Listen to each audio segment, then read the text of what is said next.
The operation begins before dawn. Agents with ICE, Immigration and Customs Enforcement, who asked us to conceal their identities, gearing up at a parking lot in suburban Boston. We're along for the ride. We don't do large-scale roundups. Every individual that's here today has come to our attention because they've been arrested by a local municipality for a felony or an egregious crime.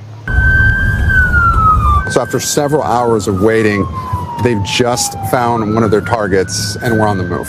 When we arrive, we see an immigrant from the Dominican Republic who ICE says is here illegally and is a convicted sex offender. ¿Por qué veniste a Estados Unidos?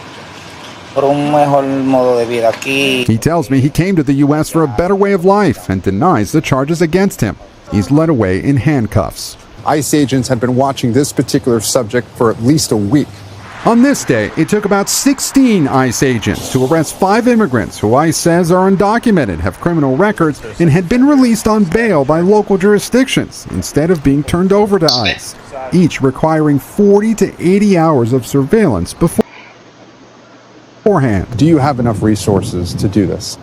No, we don't. And that's one of the problems that, when jurisdictions don't cooperate with us, we have to go out into the community, which puts our officers at risk. But these are the waning days of the Biden administration. President-elect Trump won, pledging to do much more, including mass deportations. And after Democratic city and state officials vowed to block Trump's deportation plan, incoming Border Czar Tom Homan is doubling down with this warning. If they cross that line and knowingly harbor and conceal illegal alien, well, I'm going to seek prosecution. I am concerned of what a mass deportation would look like for Attorney Valerie Napier is an immigrant advocate who says calls to her clinic have tripled since Trump was reelected.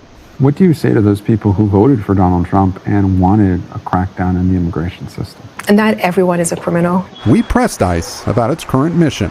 There are some who fear that ICE will also arrest immigrants that are here that may not have criminal records. To that, you say what?